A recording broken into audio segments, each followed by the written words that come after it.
What is up? What is up? What is up, awesome people of the internet? Guys, happy Monday. Happy week of Christmas. Can you believe Christmas is literally here, basically? Anyway, hopefully y'all are having a fantastic start to your week. And if you want to know something random, Mr. President don't feel good. Literally, he threw up before the stream started. So there's that. Quit in the morning starts right now. Are you ready? Are you ready? Are you ready? Ready, set, go.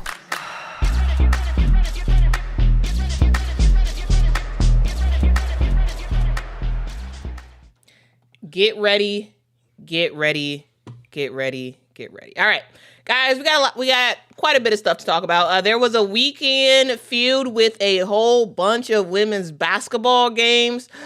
Quite a few of them were blowouts, but we did see some really, really good ones as well. And I want to start off with the one that was like an epic finish to a game that was very much kind of unexpected. And what I mean by that is I want to actually talk about Iowa State, guys.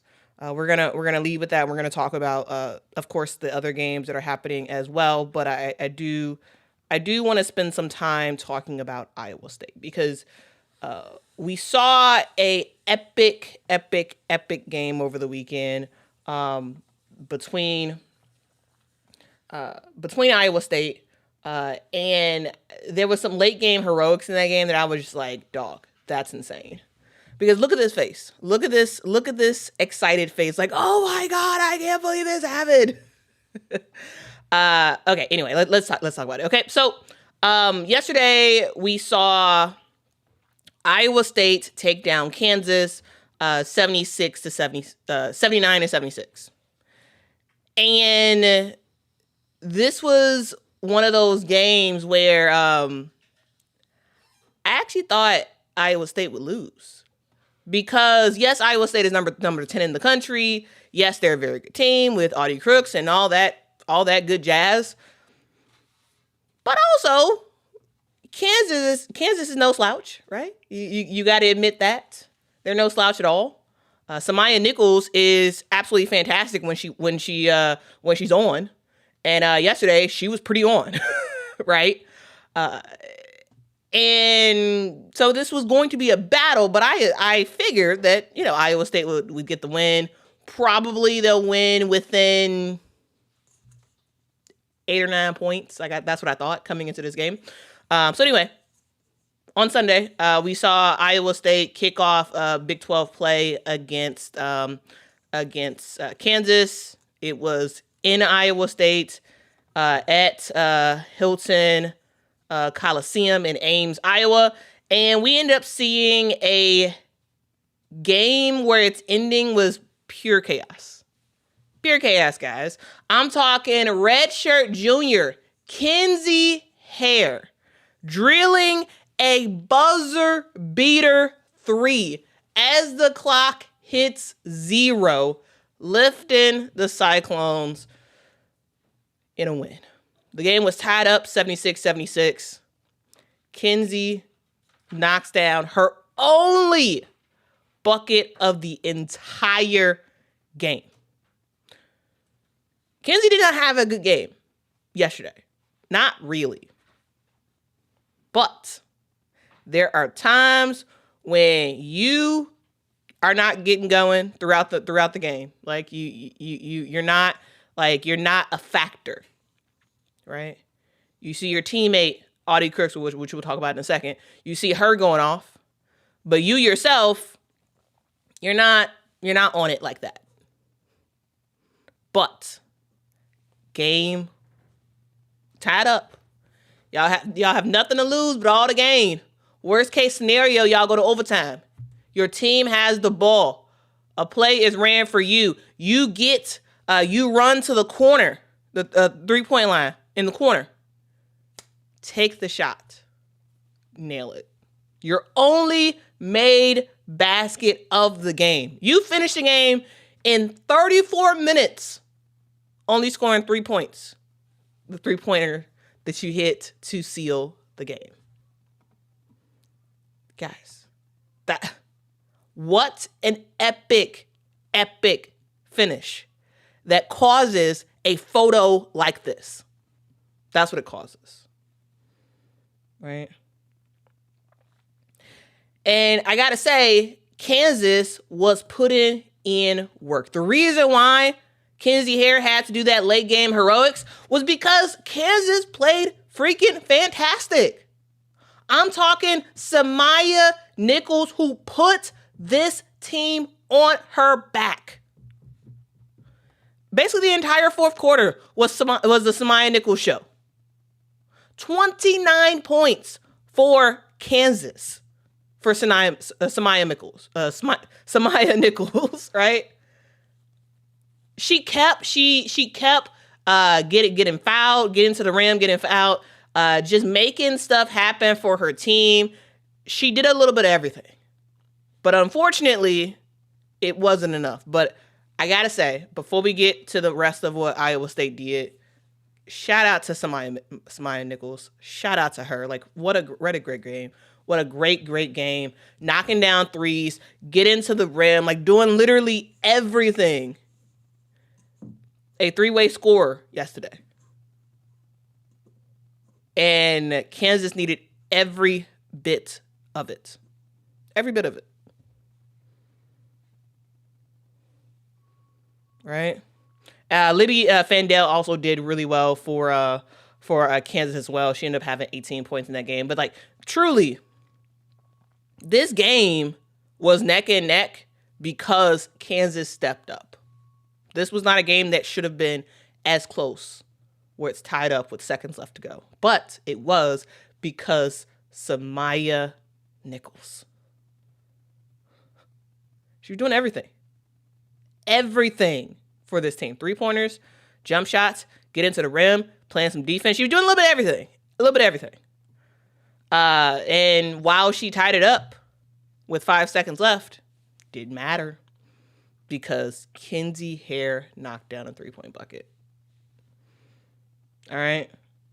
And also, not only was this Kinsey's first bucket of the game, this was also Iowa State's second 3 of the game. Now, we know Iowa State is a team that can knock down threes, but yesterday they weren't effective at all from the 3-point line. At all. They actually was a little bit of a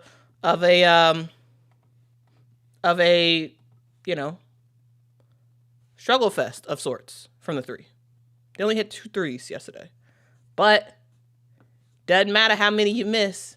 It's about how many you make when the game is on the line. And when the game was on the line, they made those threes Kinsey Hare knocked down that 3 and then the game was officially over. But I do want to talk about one player that we just have to continue to talk about because she's just so great.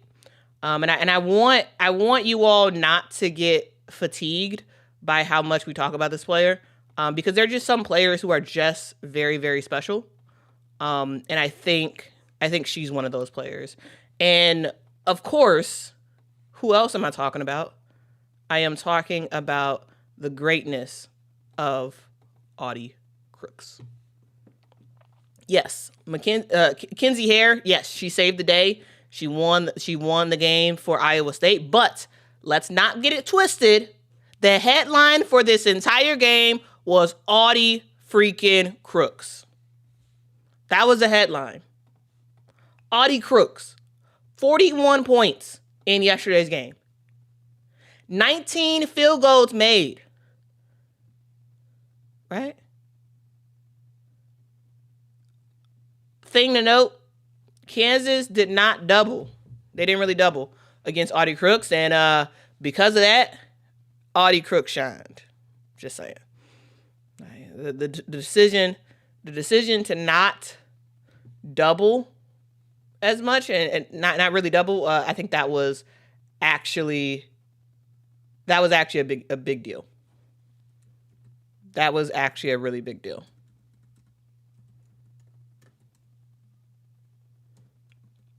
And so, yeah. You need to double Audi Crooks. If they doubled her, I don't think she would have had. I really don't think Audi would have had 41 points. She still would have played well, but I don't think she would have had 41 points. She had 41 points is because literally there was nothing Lily Meester could do. Nothing, really, against Audi Crooks. You could do your best, but it's hard to stop Audi one-on-one.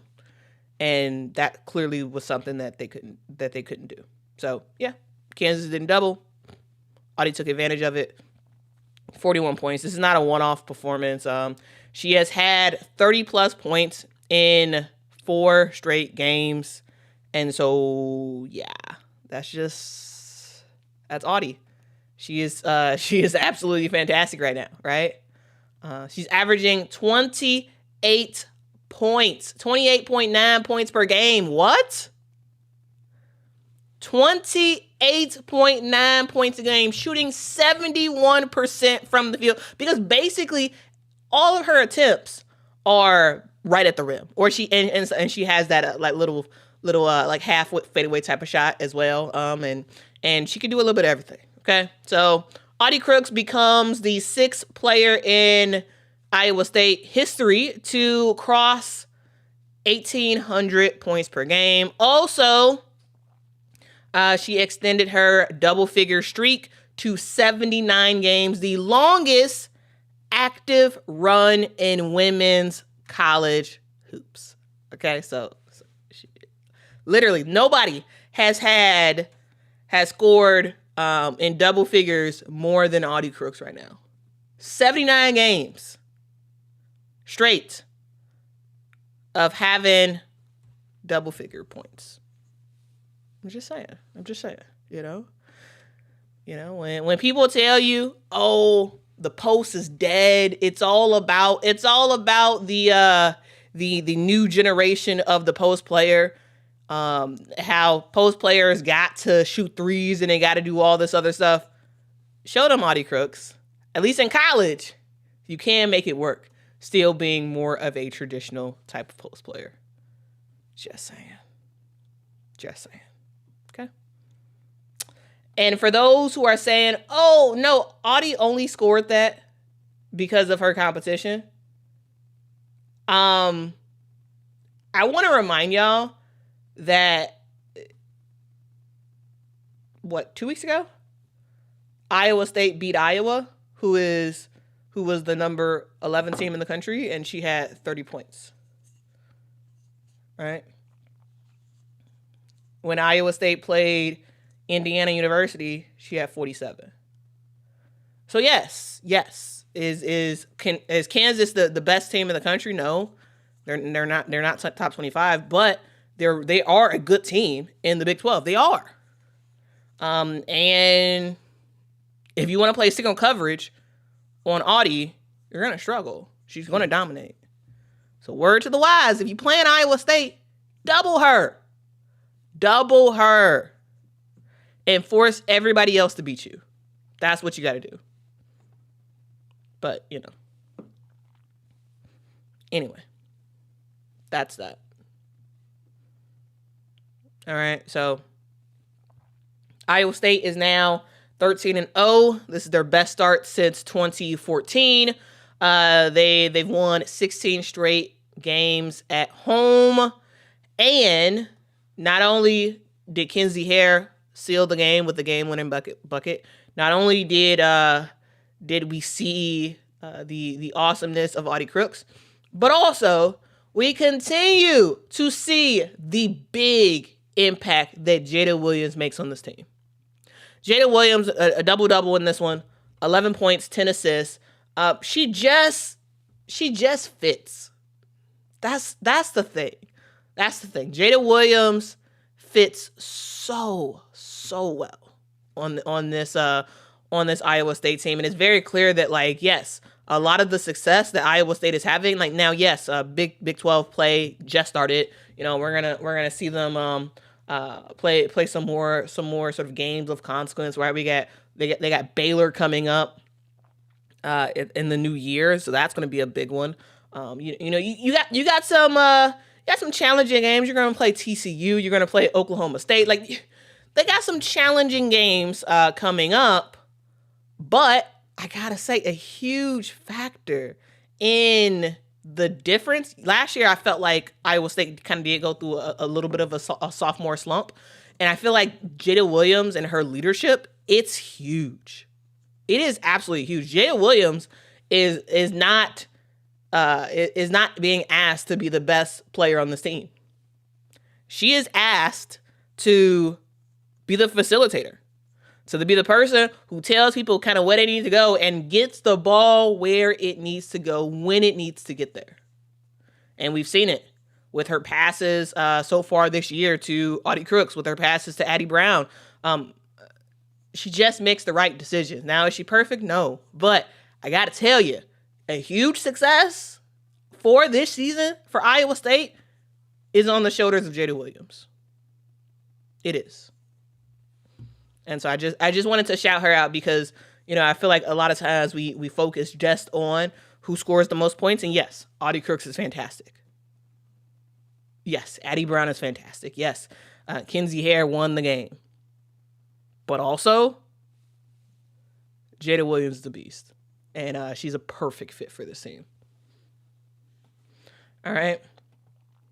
Okay, so I do want to make sure to shout out some other people and some other games in the stream, and when we talk about big time players, right? When we talk about big time performances, I mean, there is not a ton of people you can just say, oh, that player's gonna get a bucket and you don't have to worry about it. Like, you know what I'm saying? Like, of course, Audi Crooks, yes, she is going to get herself a bucket. She's going to make some stuff happen. It's going to be very, very, very exciting. But there's another player in women's college basketball who you want a bucket, you want to be entertained, just give her the basketball and watch her work. And of course, who am I talking about? Of course, it's Hannah Hidalgo. Hannah freaking Hidalgo becomes the first player ever in Notre Dame history to have a 30 points triple-double. Yes, you heard me right. 30-point triple-double. 30 points, 13 steals, 10 assists. Like, it's Hannah being Hannah. What do you expect, guys? What do you expect? Now here's the deal. It wasn't like it wasn't like Notre Dame played the toughest team. They didn't. They absolutely clobbered Bellarmine. But yeah, and Bellarmine is not a good team. So 110-38. So like it was a sad game in terms of like competition. it really wasn't good. It really was not good, right? Yeah. So anyway, but even with that said, now yes, Notre Dame cooked yesterday, right? You saw Cass Prosper with 20 points. You saw Gazella Sanchez 17 points, right? You saw that. But Hannah Hidalgo, 30 points in yesterday's game, and she shot efficiently, guys. She shot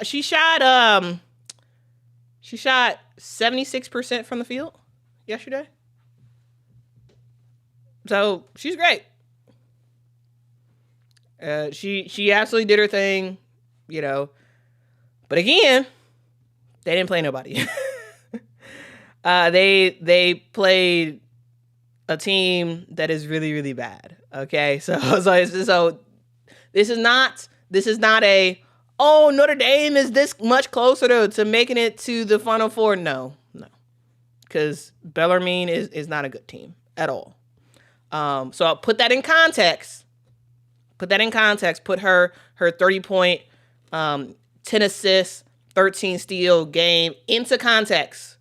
And also, you have to recognize greatness when you see it. And Hannah Hidalgo is greatness. Like, she's fantastic. She's a great scorer. And also, Hannah Hidalgo, if it's just the Hannah show, we're going to continue to see great games like this. We're going to continue to see her put up some numbers. But Notre Dame will only go so far in the ACC as everybody else takes them. Hannah's great. She is. But they don't have the help that they had last year. Right? They don't have Olivia Miles. Right?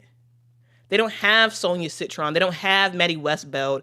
And so it really is a lot on Hannah and in some ways Cass Prosper to kind of lead the way for this Notre Dame team. And if it's just the Hannah show and nobody else is really making an impact, you're gonna have a hard time beating the UNCs of the world, the Louisvilles of the world, the Yukons of the world, even the Cows of the world. Like I think you're gonna struggle a little bit, right? And so, yeah. Yes, she dominated. Yes, she's an awesome player. She's fantastic. And yes, Notre Dame still will go nowhere if it is just the Hannah show, because they don't have enough talent around. Like it's not enough like just natural talent around them as it was in the past. All right, so just saying. But yeah, 25 points per game on average. You know, she's doing her thing. She's doing her thing. Absolutely. Okay, so of course we have to talk about Hannah because Hannah's Hannah, right? That's what she does. She puts up some fantastic numbers. But I also want to talk about another game that happened yesterday that I thought was also, well, actually no. Because actually that's not related to this game at all. Another game that I want to talk about is yesterday where we saw USC take down Cal. And when we talk about great players, we got to talk about great freshmen. And we talk about great freshmen, one of those names that should be on the list is Jazzy Davidson. All right, she's definitely in the running for some freshman awards. And I want to talk about this USC versus Cal game because Cal, don't sleep on Cal. Okay? That's what I got to say. This was the Bay Area Women's Classic. And you may see Cal and be like, is Cal that good of a team? I mean, Cal is not the greatest of teams, but also Cal is not a team that you can sleep on. Right? You just can't sleep on them and expect them to roll over. And it felt like for a little bit that USC just thought they can just, come in and get the dub. And it's like, nah, you just can't do that. Right? They played at the Chase Center, and it's always kind of weird, watching these college games at NBA arenas and you see all the empty seats and whatnot. But anyway, this was a game that, was kind of USC until the third quarter. And then we started to see Cal just get into it a little bit. We saw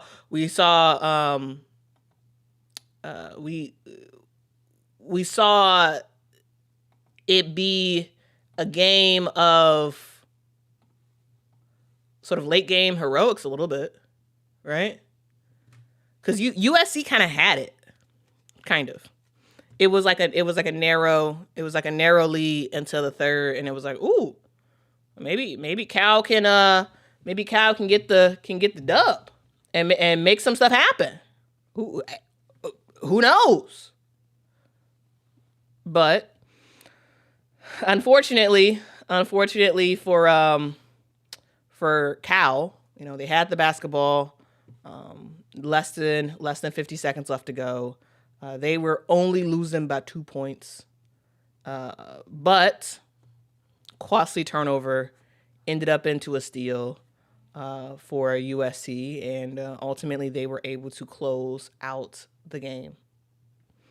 And it's kind of unfortunate for Cal, because I actually thought that this was going to be a really good upset win for Cal, but they just could not get the job done. Remember, guys, Sakima Walker did transfer from South Carolina last year to join Cal this season, and unfortunately for her, she did kind of have a costly turnover late in this game. She did have a double though, 13 points, 10 rebounds for Sakima. Miracle Shepherd's on this team as well. So lots of what I would consider familiar names for folks. Remember, guys, Miracle Shepherd was at Mississippi State as a freshman, and then she transferred to LSU last year, and then she transferred to Cal this year. All right, so anyway, so hopefully, as you all were watching the game, you were like, "Oh, I remember that player," right? Like this is a team that has a lot of transfers, right? A lot of transfers. But someone who has sort of been there in the thick of it for a long time is Lulu Twidell. She's been with this team since she was a freshman, and so she's a junior now for Lulu. She had 11 points in yesterday's game. But this game really was a game of late game heroics, and for USC, this was a game where you were able to really see Jazzy Davidson be Jazzy Davidson. Now, was she efficient? No, not really. She was not really efficient. But Jazzy Davidson did her thing in this one. 24 points. This was her career high. I mean, she's a freshman, so like she has a lot more growth to do. But 21 points for her. Really good defense. Jazzy Davidson, yes, she is a guard, but she's a long guard, and she can get those blocks. She had 3 or 4 blocks yesterday. A couple steals. She absolutely did her thing in this one. We saw once again Kennedy Smith play some really good defense and make some stuff happen. This was a game where Cal actually had a serious chance of winning, and once again, coaching at times could be a little bit different for USC, but ultimately they were able to get the job done, courtesy of some ill-timed turnovers by Cal. Because again, guys, this was a 2-point game with less than a minute left to go. But unfortunately, Sakima Walker has a turnover.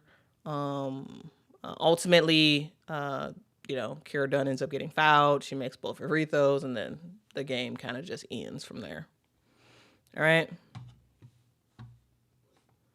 But good win for USC, ultimately getting the dub. Because, hey, sometimes you don't play the best of your abilities, right? Sometimes the game ends up being a lot closer than you expected. Similar to like the Iowa State game, where there were some miscues on that end as well. But yeah. So shout out to USC for ultimately getting the job done and getting the dub. Okay. Some other sort of quicker hits. I don't have a slide for it, but like stuff I just want to talk about real quick. LSU played yesterday. And I want to talk about Grace Knox. I thought Grace Knox had a really good game yesterday. They ended up getting the dub pretty easily. They're back in the century mode again for LSU. They ended up beating UT Arlington. Shout out to the Mavericks. I think that's just a fun name, the Mavericks.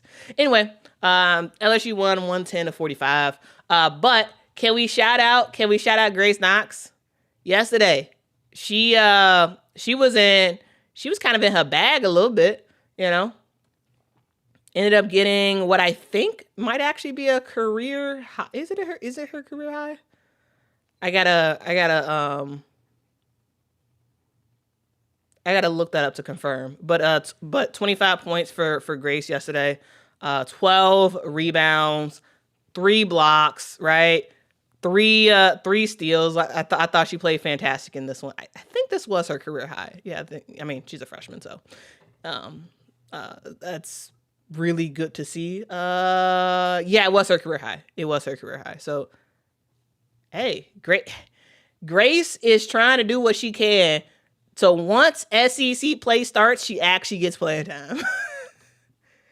Because right now, LSU, we see Kim Mulkey. She's playing just about everybody. But that lineup of players, it's gonna start contracting, guys. It's going to start contracting. And players are trying their best to be impressive so they can actually get minutes. During SEC play. So shout out to Grace Knox. Good game. Again, UT Arlington is not a good team. So again, put it in the same vein as, the Notre Dame game. Right? So yes. Not the best of competition, but good individual performance, which hopefully does help her try to get off the bench during SEC play. Okay? Because I think that's really is the thing that a lot of these players are fighting for. They're fighting for SEC playing time come January, because come January it's going to get real for LSU, right? You're literally kicking it off the bat with Kentucky, with a game against Kentucky. Then you're playing Vandy. And then a couple games later, you're playing Texas and Oklahoma. And so, it's about to get real for LSU. And Kim Mulkey got to figure out who she's calling on,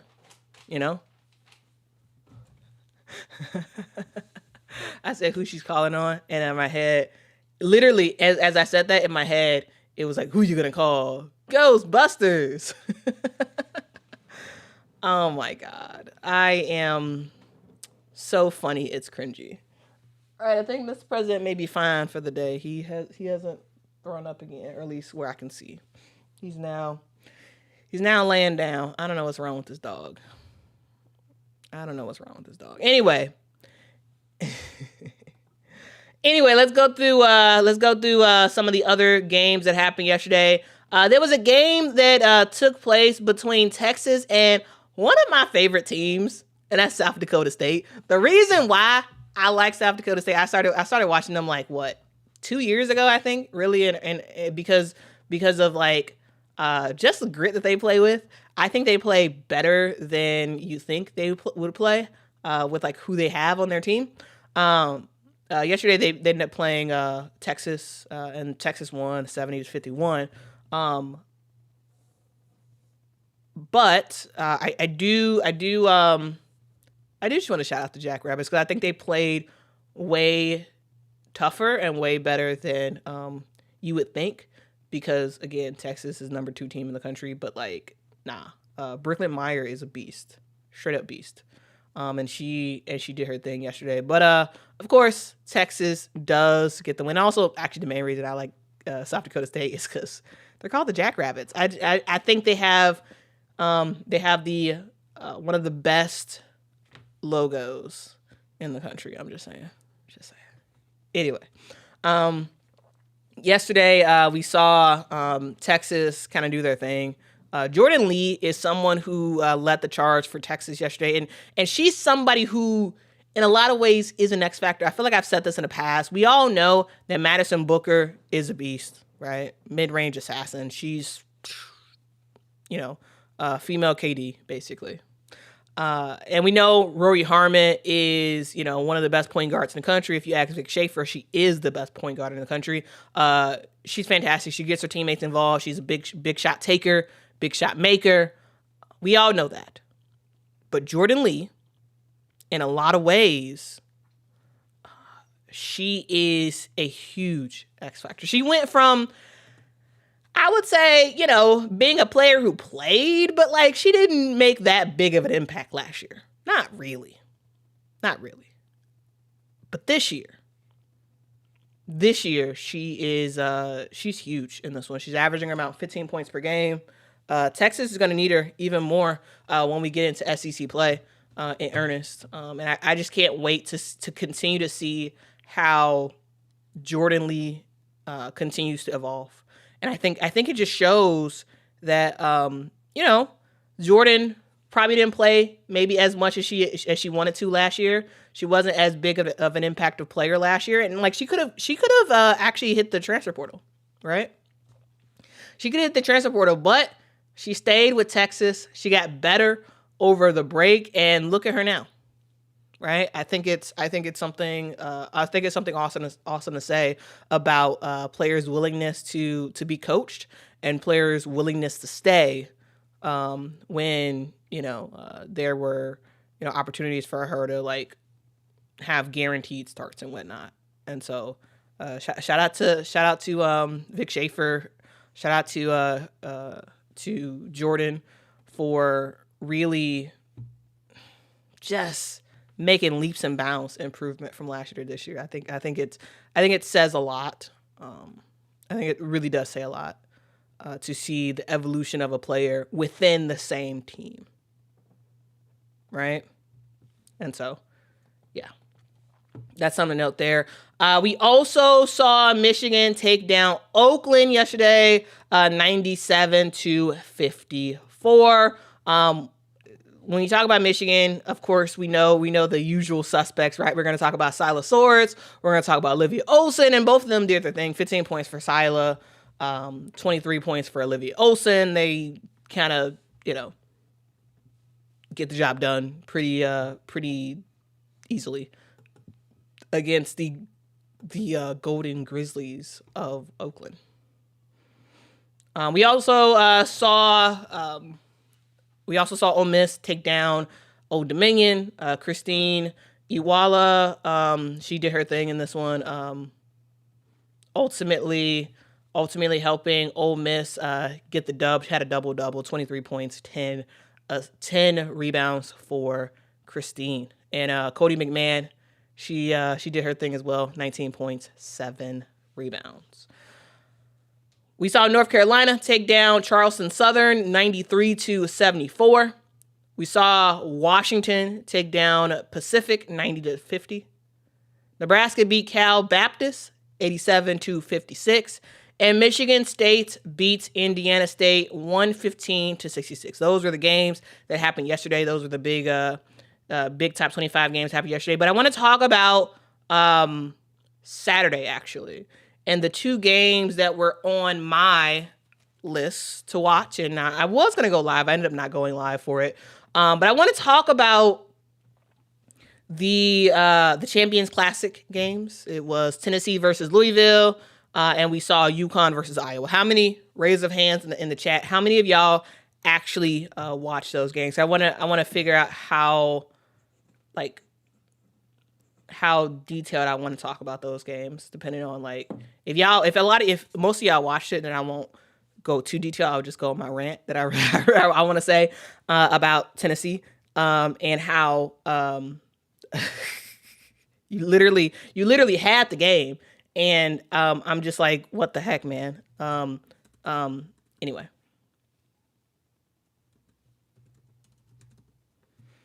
it was not great.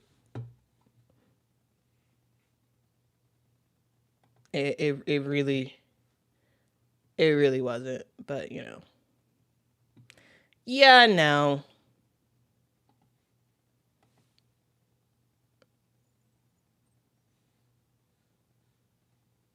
Oh, Lenny was at the tournament. Nice.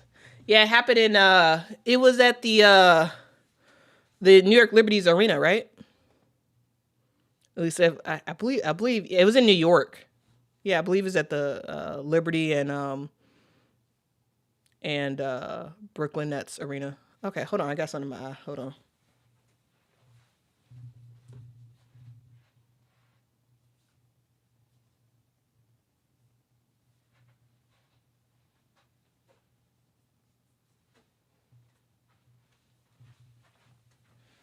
I hate when I get stuff in my eye. It's like it takes forever to get whatever it is out. And you just keep touching your eye, and you know you're not supposed to touch your eye because they say, "Oh, don't touch your eye. You know, you can mess up your eye. You can get stuff in your eye when you keep touching it." But anyway, I can't help it. All right. Oh, hold on. We got a chat, which I gotta find where to go.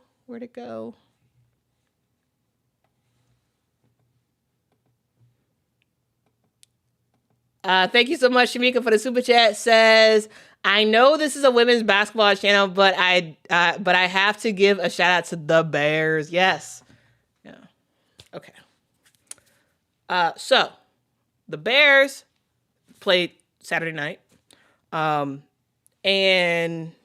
I was watching, but I'm one of those people who like have had years and years and years of watching Bears games to the end and being like, oh no, maybe we have a shot. Maybe some miracle can happen. Maybe we can win, you know, and this year I've more been like, okay, I'm going to be really realistic.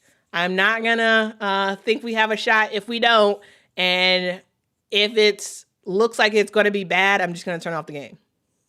And I tell you, this year, the Bears have proved me wrong just about every instance. This is the sixth game this season that the Bears have been down with 2 minutes left to go in the game and have had a comeback to win.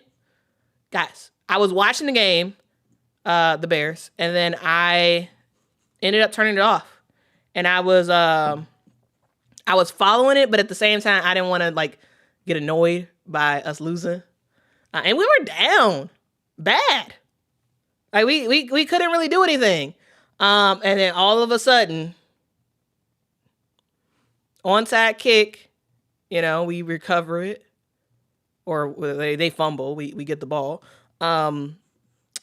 Caleb Williams, this man, I tell you, he is the quarterback for the Bears. Man, whatever he wants, give it to him. Give it to him because clearly, the Bears are looking good, man. They're looking good. I love to see it. I love to see it. It's just great to see. So yes, Shamika, thank you so much for that super chat. Yeah, this is yes, Bears time. Bears time, okay? It was absolutely fantastic. Keena says, wow, no faith, Quita. Here's the thing. I'm actually, you saw see me rocking my Bear shirt. I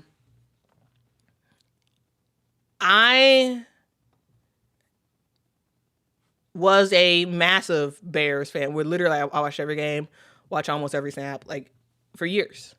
And you can only take so much of your team losing when there's also other stuff that you could be doing with your time. You know, because Bears season happens at the same time of women's college basketball. And so it got to a point where it's like, okay, well, I think I'm just going to, if it looks like it might be a blowout, if it looks like we might lose, I think I might just hop out now and just watch women's college basketball instead, or watch House Hunters or whatever, and then come back. But I ended up coming back and then just watching the game after it was over, and I watched them make the comeback, and I was like, heck yeah, man. I can't believe I doubted y'all. So now I'm going all the way. Hey, Bears is winning a playoff game. They're winning a playoff game. That's all I got to say. Okay? And watch. Now I'm going to have my delusional fandom back again with the Bears. And then they're going to let me down, I'm sure. But hey, we made the playoffs. Again, the Bears made the playoffs. What? Like, people didn't think that was going to happen. So that's my rant about the Bears. But anyway, now let's get on to the rant about Tennessee. So over the weekend on Saturday, we saw Louisville take down Tennessee. And guys, when I tell you, I was watching this game. I literally was watching the game. And it was like, Tennessee's in it. This is a close game. This is about to be a fun game. Hey, we might see a down to the wire type of game. And it kind of was. This was a close game. Until the third quarter, guys. We were tied up in the first. Yes, Louisville did sort of extend a lead in the second quarter. But at the end of the second quarter, it wasn't like it was an insurmountable lead. It was only a 5-point lead. So Louisville has the lead at halftime. 5 points. Not a big deal. Not a big deal. Not a big deal. And then the third quarter happens. And that lead just gets wider and wider and wider. And it was over. And I was like, this was just a 5-point game. And you tell me Louisville is now winning this game by a blowout margin. And I'm just like, what in the world? You went from a 5-point game at halftime to a 28-point lead at one point in this game. Yes, Louisville played great. Yes, Louisville looked like they were rocking and rolling. Okay? Amari Berry is fantastic. Tiana Roberts, fantastic. Right? They're really good. Really, really good. Really, really well coached by Jeff Walls. And Tennessee looked relatively fine until the third quarter. And we just saw a team play confused. like I'm just like, oh my God. Basically everybody out there played bad. The only person I give grace to is Z Spearman and Talasia Cooper. Even though Talasia Cooper was turning the ball over left and right. It was not good at all. Not good. You see a lot of sloppy play. There were so many missed easy buckets from Tennessee. So many buckets when I'm just like, you right there at the basket. How do you miss? Bad play after bad play after bad play. And it felt like it didn't really matter who was put in that second half for Tennessee. They looked sloppy. They looked lethargic in the second half. And they just looked like a team that was not ready. The first half, they were relatively fine. But I'm just like, how many shots can you miss? How many shots can you miss? I'm just watching Tennessee play is actually kind of frustrating because when I watch Tennessee play, in my head, I'm thinking of Tennessee as when I was a kid, right? And how dominant Tennessee was. And it's just like, man, y'all still struggling. y'all still struggling. Still. Okay, so, miss shots. That's what Tennessee does. They miss a bunch of shots down low. A bunch. So, yeah. They're going to be bad for the rest of the season, it seems like. Hopefully Tennessee can turn it around, but, like, it wasn't the fact that they lost to Louisville. That's actually not my issue at all. It's not my issue, them losing. The issue I have is, like, how they basically gave up.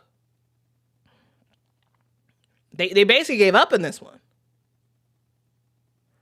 And they looked frustrated. They looked annoyed. And it's like, dog, like, do you know what's on your chest? You are Tennessee, man. Y'all not supposed to be playing like this. Like, I don't know. So that's my random rant about Tennessee. Is just they just look really bad. They just did. And I don't know what can be done about it. Right? I don't know.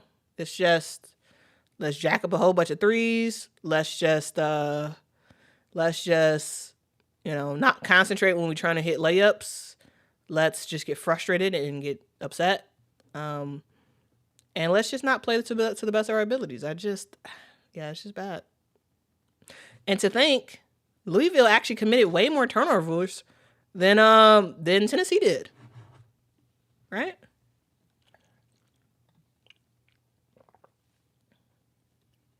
You got 20 turnovers in this game for Louisville, only 17 for Tennessee, and they still get destroyed the way they did.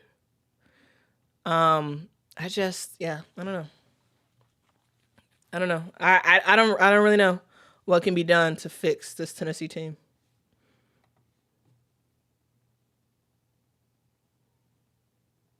I don't know.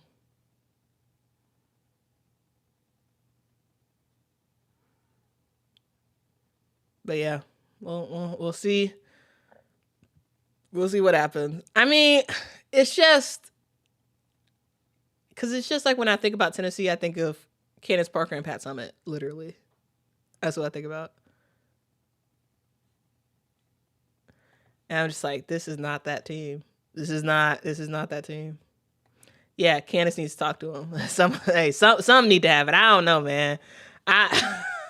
I don't know. It's not good. It's not good. It really isn't. It really isn't. In other news, in the Champions Classic, we did see Yukon take care of business against Iowa. It was 90-64. I mean, dog. Yukon has AZ and Sarah, and Iowa doesn't. So, it is what it is. I thought Iowa gave as much fight as they possibly could. All right? They gave as much fight as they could. Right? Ava Hayden was basically in foul trouble. She wasn't as impactful in this game. Hannah Stokey ended up doing her thing. 17 points for her. But this one, Chit Chat Wright, did her thing as well. But this game, it comes down to the best players in the country, which is Sarah Strong and AZ Foot. I mean, it is what it is. It is what it is. Sarah Strong, 23 points for her, 6 steals. Like she was doing her thing, right? And then AZ Foot with the 3-point buckets with her mid-range jumper, like AZ's AZ, 27 points for her. So, it is what it is. It is what it is. And Blanca Quinones comes off the bench, and what does she do with that defense and scoring buckets? I'm just saying. Shout out to Blanca Quinones, okay? Shout out to her, okay? Anyway, UConn's a better team, the significantly better team, and they got the dub. But even with that said, I thought Iowa fought. I thought Iowa played as good as they could. this is not a bad loss for Iowa at all. At all. Not a bad loss for Iowa. Because they played and they tried. And you can tell that they were trying their best. It's just they're just not good enough. And that's okay. That's okay sometimes. I don't mind if a team loses, even if a team loses badly. I don't actually mind. I want to actually I want to actually see a fight. That's what I want to see. And I thought that Iowa fought in this game. They just weren't good enough. That's okay. They gave effort. And that wasn't something I saw in the Tennessee game. I didn't see a continuous fight and effort. I didn't.